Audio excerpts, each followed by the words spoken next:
Hey, c'est Ninon. Et c'est Camélia. Parlons rugby. Le samedi 10 février, on a eu pour la première fois dans le rugby une femme qui a arbitré un match des Six Nations. C'était Angleterre-Pays de Galles et c'est une fantastique nouvelle, Ninon.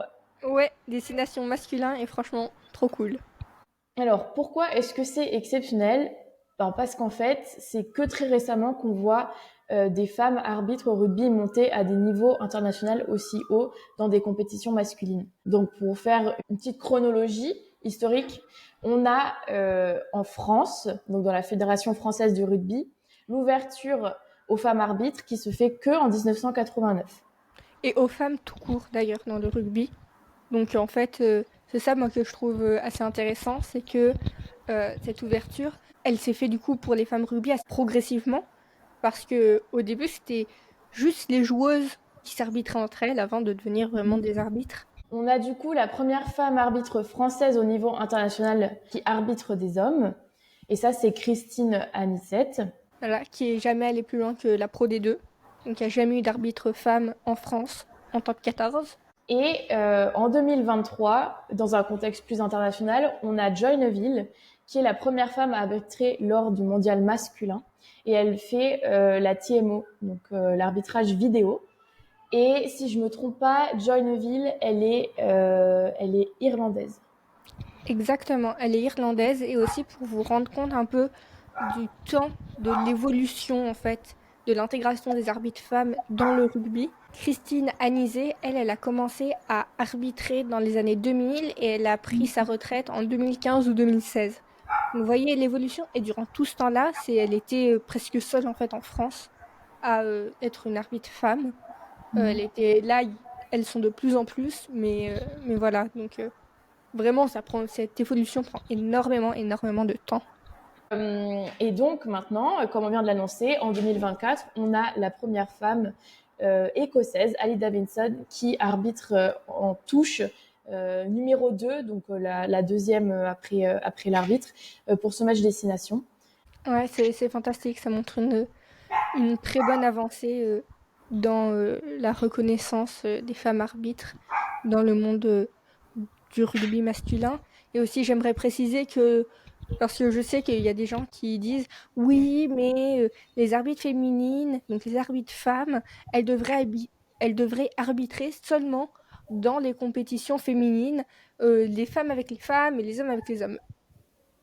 C'est un argument qui Mm. pourrait s'entendre si il n'y avait pas d'arbitre homme dans les championnats féminins. Or, c'est le cas. Et quand il me semble que c'était en 2023 ou 2022, le World Rugby a mis en place un corps arbitral juste féminin pour un championnat féminin. Ça a fait beaucoup jaser. Donc à partir de ce moment-là, je pense que c'est important et c'est essentiel d'avoir la discussion des femmes arbitres dans les championnats masculins aussi. Oui, et puis de toute façon, en termes institutionnels, les fédérations au travers du monde ont plutôt cette tendance à affirmer leur envie d'avoir des femmes qui arbitrent au niveau masculin. Alors voilà, on peut avoir son avis, mais moi je pense que dans tous les cas, c'est l'évolution du rugby. C'est ce qu'on va voir Oui, dans les prochaines décennies. Et personnellement, moi je trouve ça plutôt super.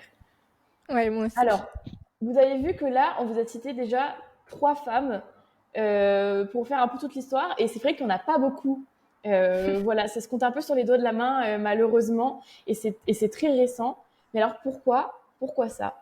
Et ben, dans un premier temps, ce qu'il faut savoir, c'est que les femmes arbitres, elles sont souvent là parce que bah, il n'y a pas d'arbitre homme.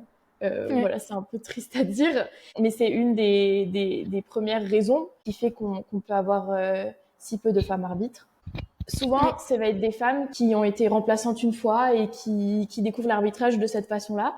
Et souvent, c'est des choses qui arrivent dans des fédérations qui ne sont pas très fonctionnelles, qui n'arrivent pas à avoir des bons réseaux. Et ça se voit moins dans les fédérations un peu plus fortes ou dans des pays où le rugby est un sport un peu plus installé. Il y a un autre souci au niveau de la fédération, c'est que la fédération va essayer d'avoir des arbitres de sa nationalité dans les niveaux internationaux. Donc, c'est-à-dire que dans les compétitions internationales masculines, on va vouloir mettre en avant les arbitres qui viennent de son propre pays. Donc du coup, souvent, on va vouloir préférer des hommes candidats qui ont plus de chances d'être sélectionnés plutôt que de faire avancer ce mouvement qu'on aimerait voir, qui est celui de promouvoir les femmes, en fait.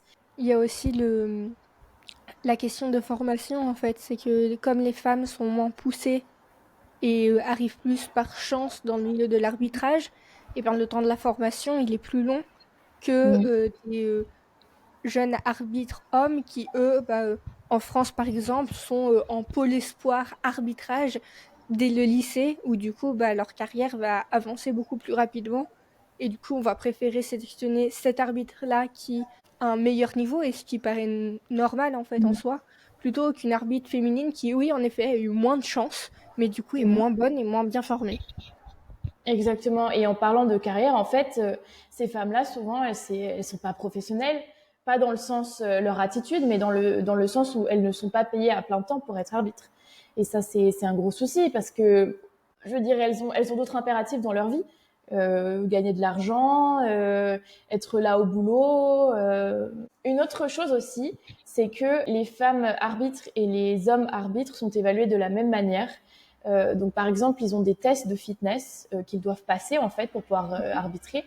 Et ces tests sont non différenciés, alors que quand même les études montrent bien que le corps de la femme et le corps de l'homme ne sont pas exactement les mêmes et qu'on ne peut pas s'attendre à exactement les mêmes performances.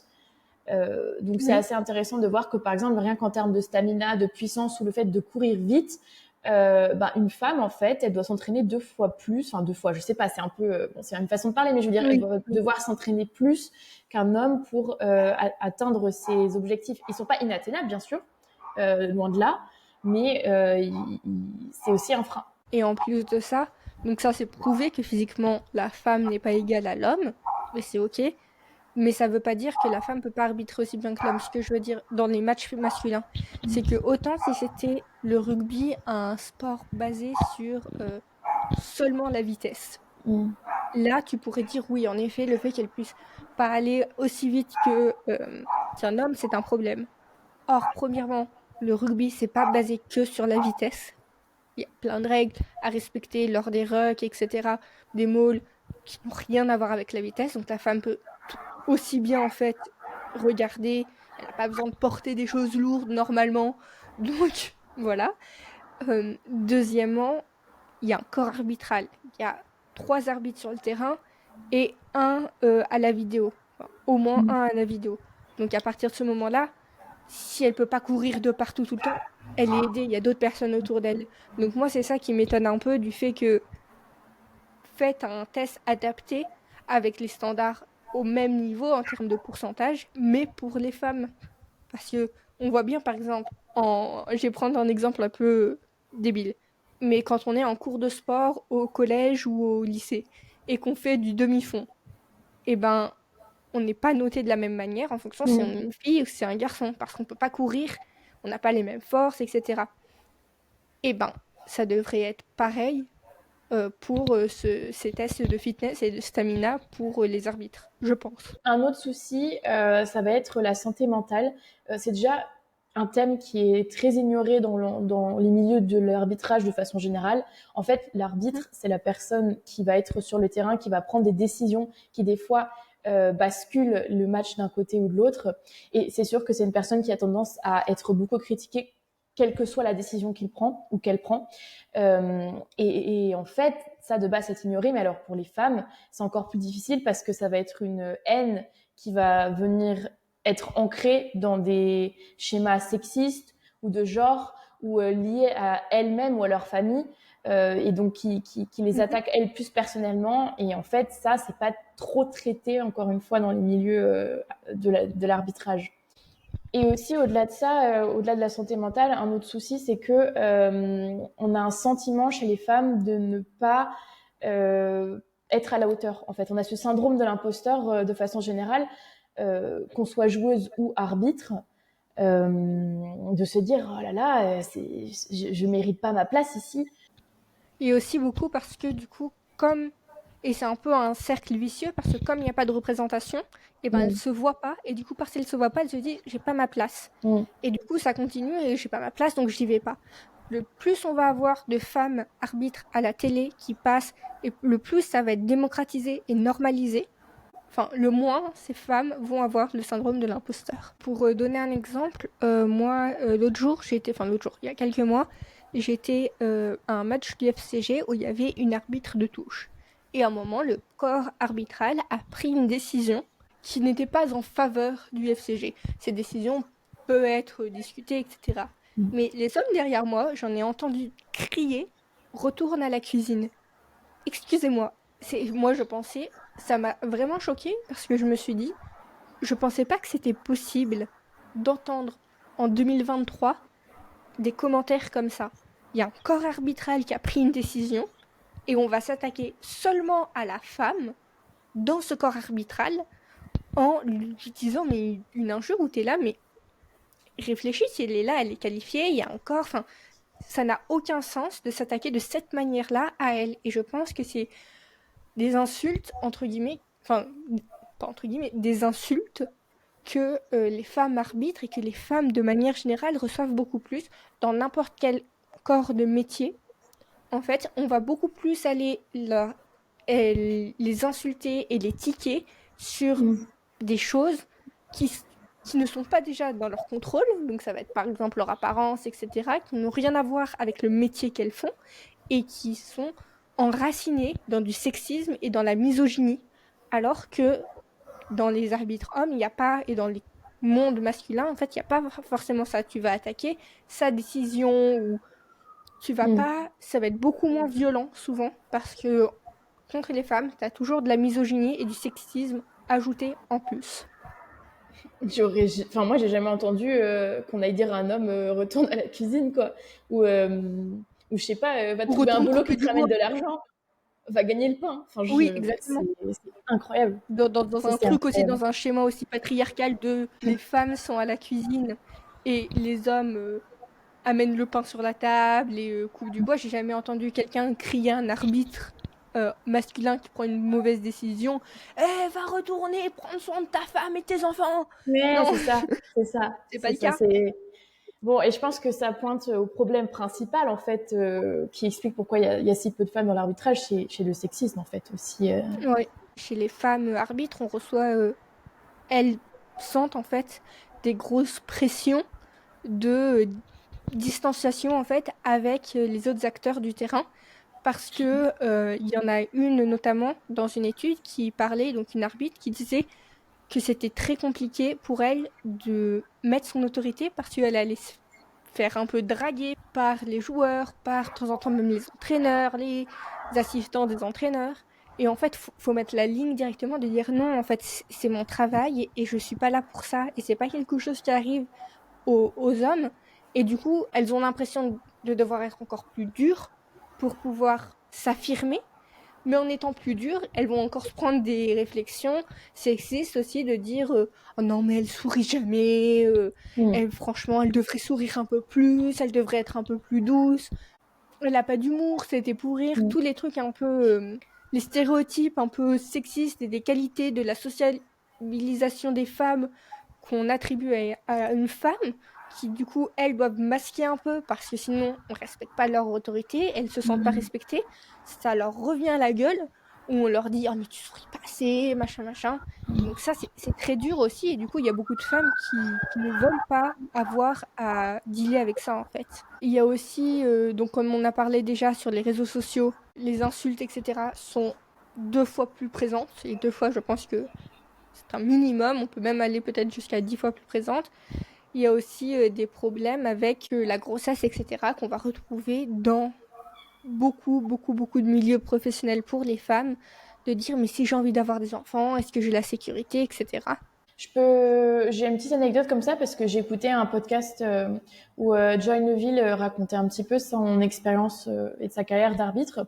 Mhm. Et en fait, déjà, il y a eu la fameuse question qu'on pose souvent aux femmes dans les milieux masculins, qui est comment est-ce que vous arrivez à trouver une balance entre votre vie professionnelle et votre vie de famille, donc votre rôle de mère au final.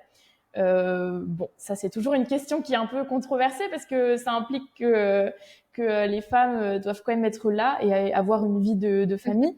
Et c'est souvent une question qui est pas vraiment posée aux hommes. Qui est même Donc voilà. jamais Voilà. posée aux hommes, en Voilà. fait.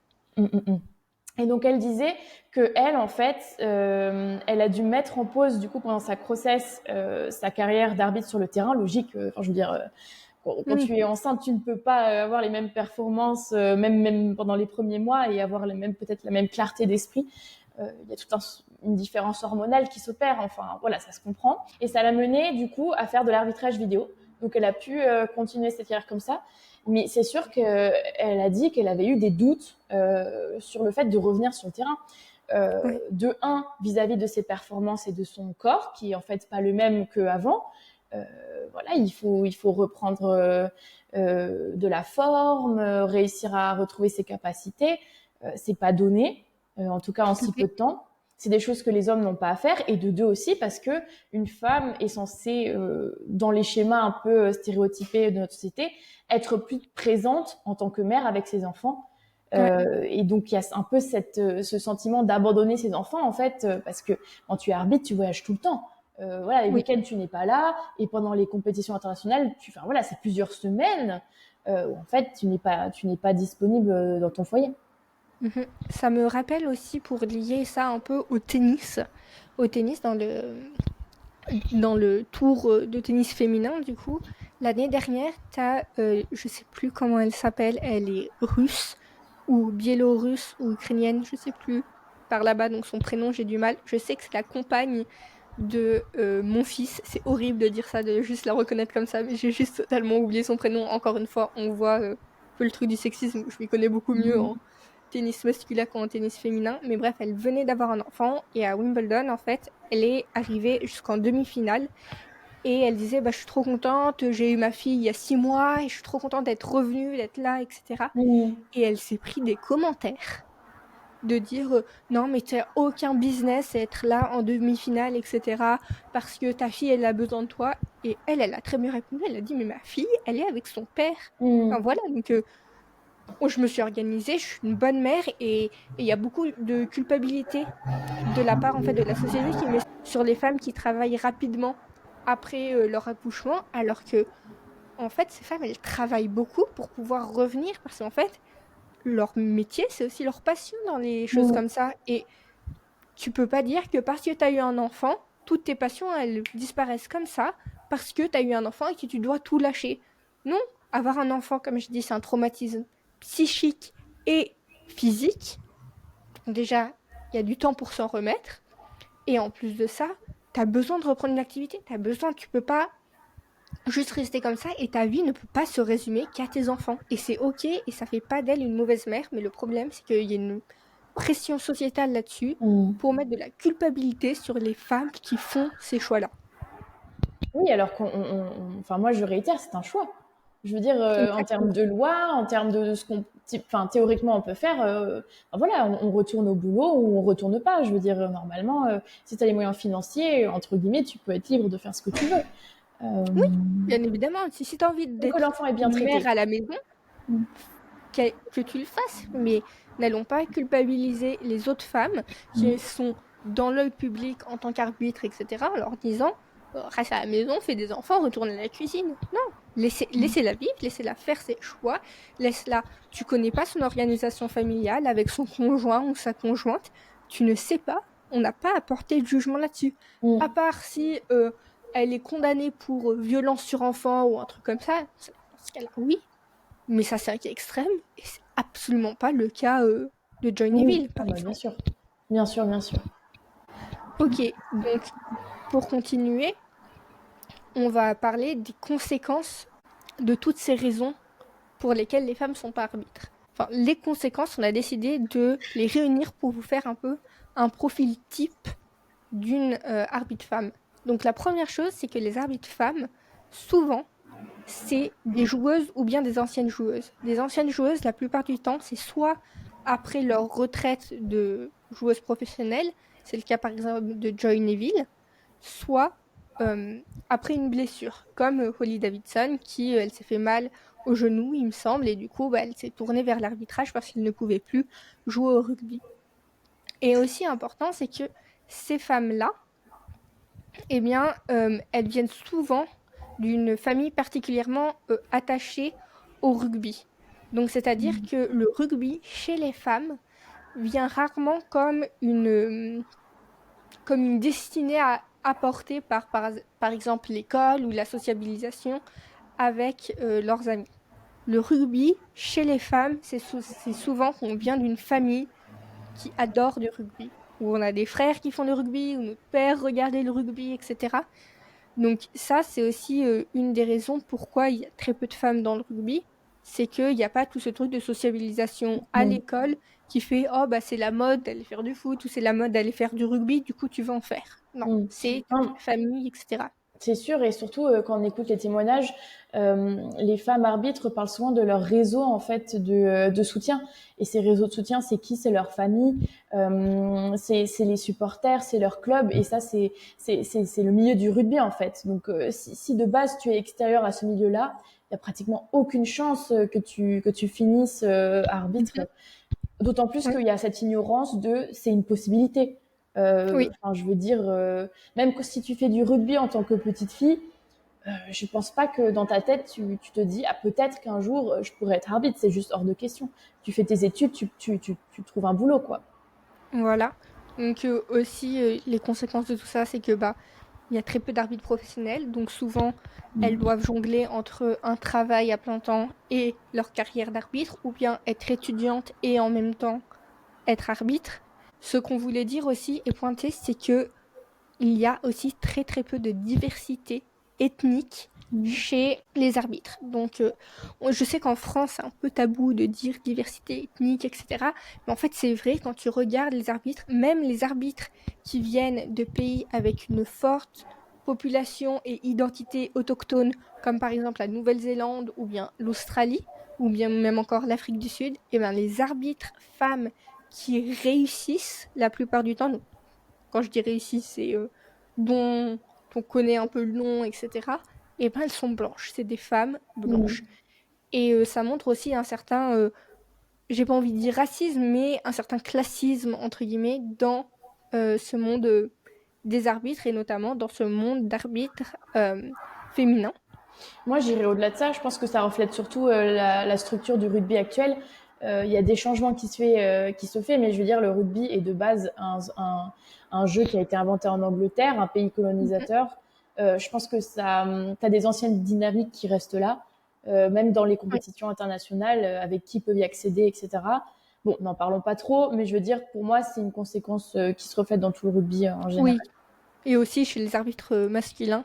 Bien sûr, Moi, par bien sûr. exemple, je suis incapable de vous citer un arbitre masculin de couleur. Donc, je pense que ça en dit long. Mm. Et ensuite, on remarque aussi chez les jeunes femmes arbitres beaucoup, beaucoup, beaucoup d'ambition. Et dans cette ambition, en fait, on va retrouver un sexisme qui va être très internalisé. Mm. Parce que leur ambition, la plupart du temps, elles le disent, c'est d'évoluer dans des championnats masculins. Parce que d'après elles, c'est des championnats qui sont plus prestigieux. Et dans ça, tu as l'idée qu'en fait, le sport féminin, il est moins prestigieux, il est moins agréable à voir, etc., que le sport masculin, ça va être des gaillards qui vont faire, qui n'hésitent pas, etc. Mm. Alors que la femme, encore une fois, on la voit plus comme quelqu'un de doux, quelqu'un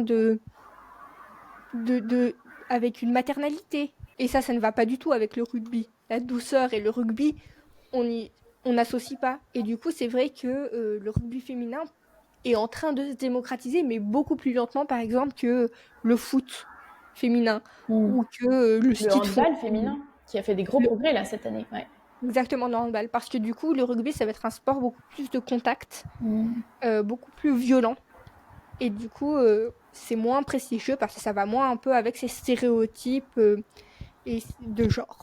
Mais ça, c'est un gros souci parce qu'en fait, ça a des conséquences réelles sur l'évolution du sport féminin. Parce que du coup, ça veut dire que le sport féminin, donc le rugby féminin, on va dire, est moins financé. Et moins soutenu, aidé par les fédérations, ce qui fait qu'en fait une arbitre, elle sait que si elle veut réussir, si elle veut avoir des enjeux un peu plus importants pour sa carrière, elle va peut-être préférer le rugby masculin de facto en fait, même par Oui, souci matériel, au-delà de ce sexisme oui, internalisé. internalisé. Donc en fait, c'est un double effet. Mais du coup, il y a aussi pas mal de femmes arbitres qui disent que quand arbitre des femmes, elles sont plus mesquines, etc. Encore une fois, c'est des mots qui ramènent à un peu de misogynie internalisée et qui fait que du coup, on préférait aller dans le rugby masculin, Mm. qui, pas du tout pour dire que le rugby masculin, c'est pas intéressant, pas du tout, hein, c'est pas ça qu'on dit. On dit juste que c'est intéressant de voir que le mouvement des femmes arbitres se tourne plutôt vers le milieu masculin parce qu'il a plus d'opportunités pour elles et parce qu'il y a plus de prestige. Et ce qui revient aussi beaucoup, c'est maintenant c'est mon moment. Mm. J'ai de l'ambition, maintenant il faut que je le fasse parce qu'ensuite, dans quelques années, il y aura plein de femmes. Ce trou, il va être rempli. Donc il faut que je me dépêche et il faut que Mm. j'y aille, quoi. Je pense Donc voilà. qu'une autre conséquence de ce sexisme un petit peu internalisé, c'est le besoin d'exemplarité, en fait, et cette pression supplémentaire qu'on a sur les arbitres femmes. Bon, de façon générale, la différence entre un joueur et un arbitre, c'est que l'arbitre, il n'a pas vraiment le droit à l'erreur. Oui, Voilà, je veux dire, il est là pour départager les joueurs sur le terrain et dès qu'il prend une décision, il est susceptible à des critiques.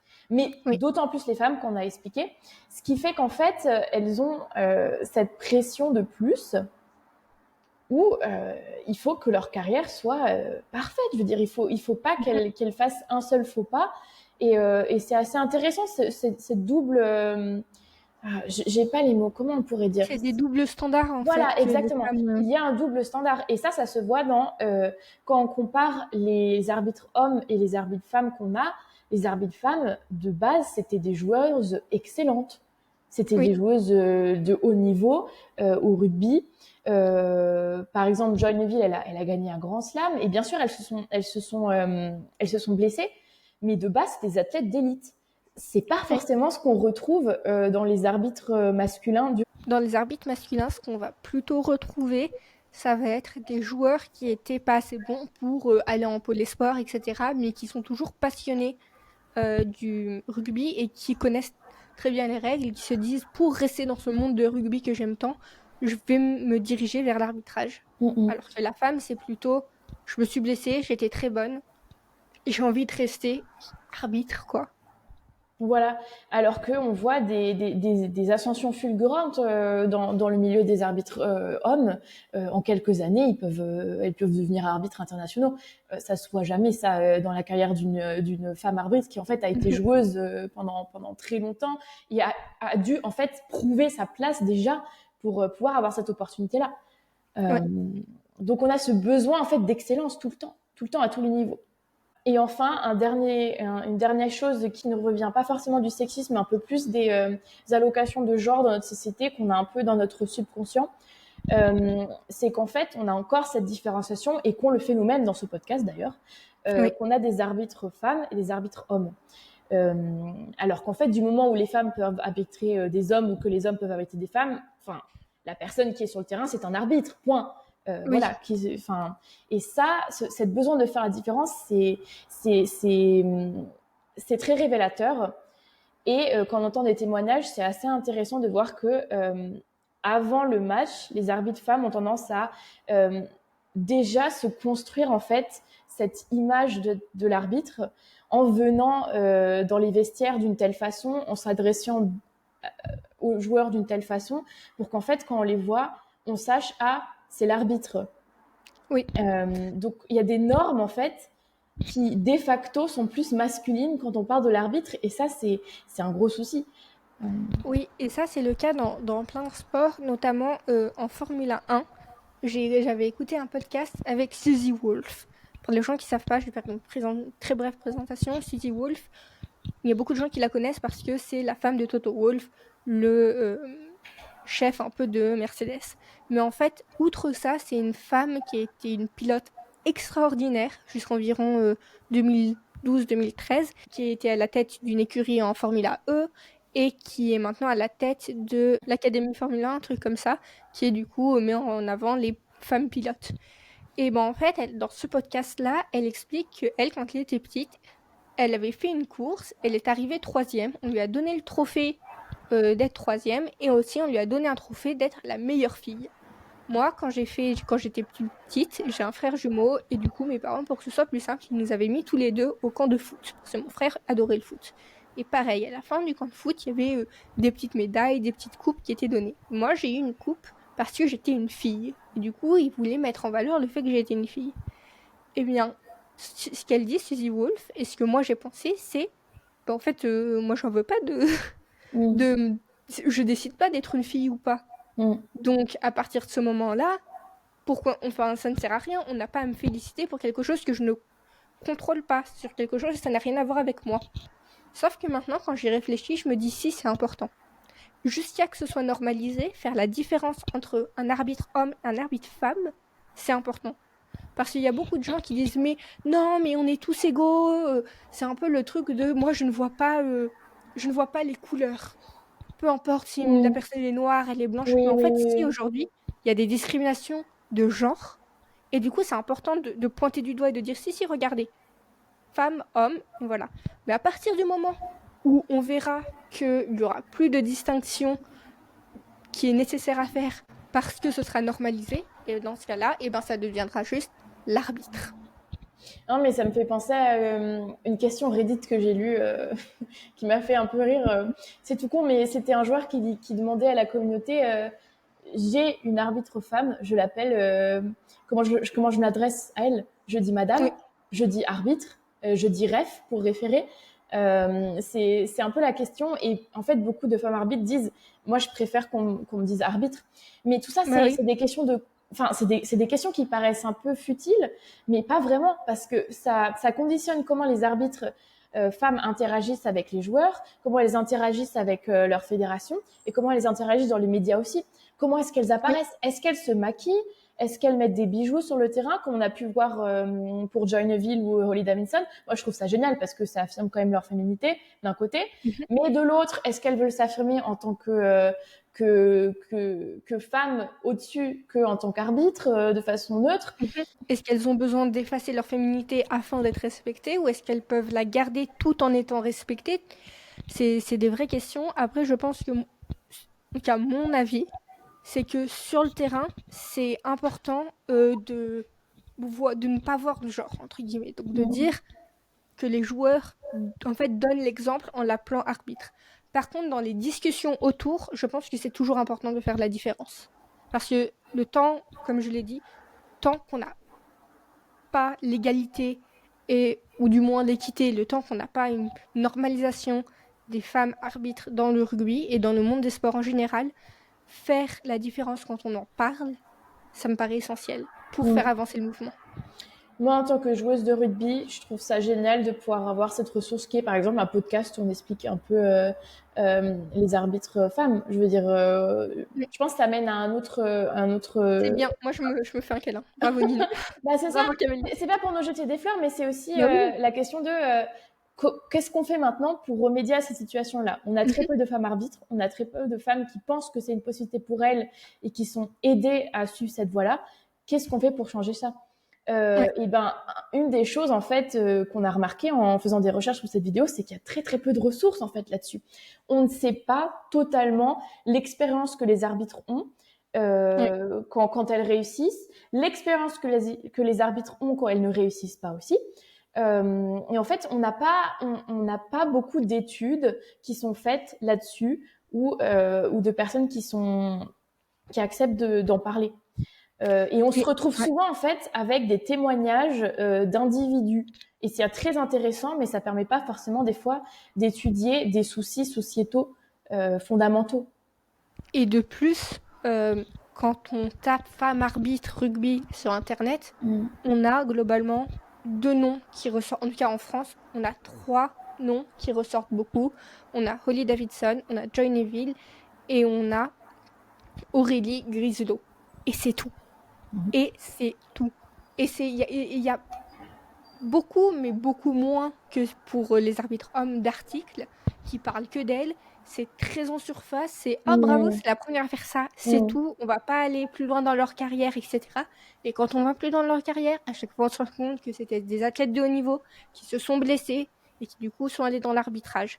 On n'a pas vraiment d'autre parcours que ça. Donc en plus, c'est compliqué pour les jeunes femmes qui, elles, sont pas forcément intéressées dans la férocité, entre guillemets, du rugby, de jouer. Elles veulent pas jouer. Par contre, elles adorent le sport et elles se disent, oh punaise, j'aimerais bien être arbitre. Et quand elles regardent les arbitres femmes, la seule voie qu'il y a, pour l'instant, et la seule voie qui est montrée et qui est visible, c'est être joueuse, puis d'être arbitre.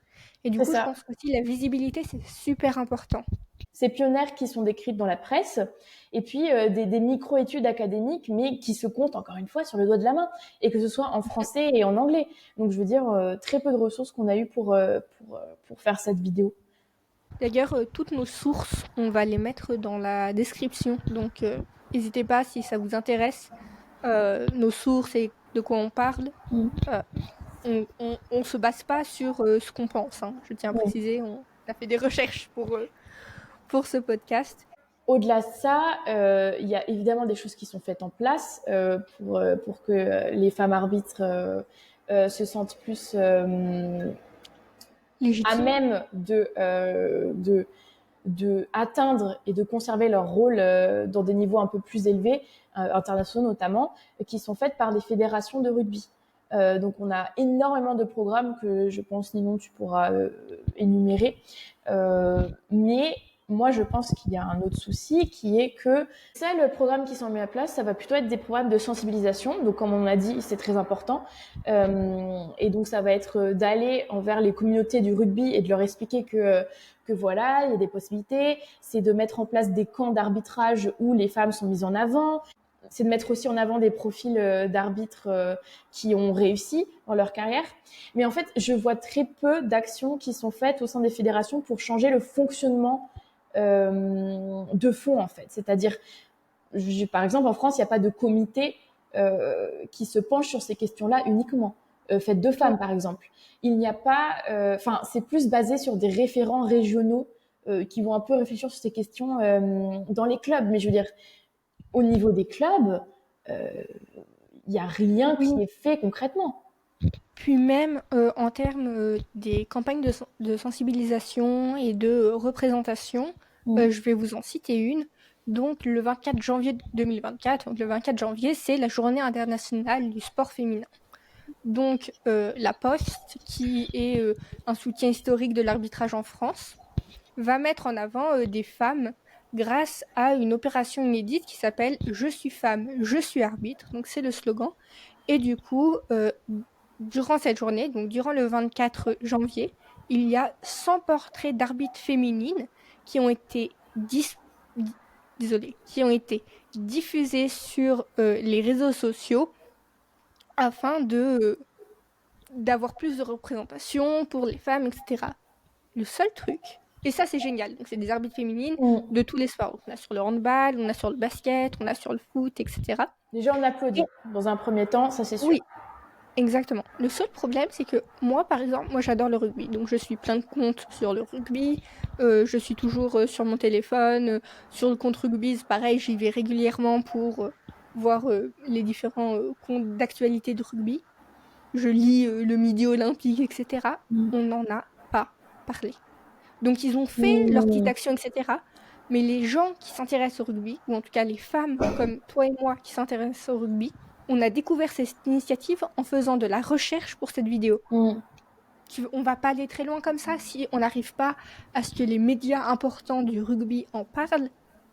On ne peut pas parler vraiment de visibilité. Mm, mm, Parce mm, que, mm. on va pas se mentir, qui suit la poste sur Instagram et sur TikTok? Ouais.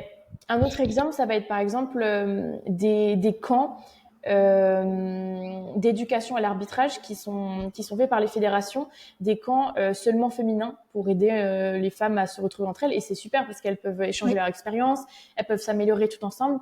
Mais le souci, c'est qu'encore ça vise en fait les femmes qui sont déjà un petit peu identifiées dans ces milieux-là. Donc c'est sûr que c'est bien pour elles, mais ça ne fait rien au-delà. Oui, Euh, tout à fait. voilà.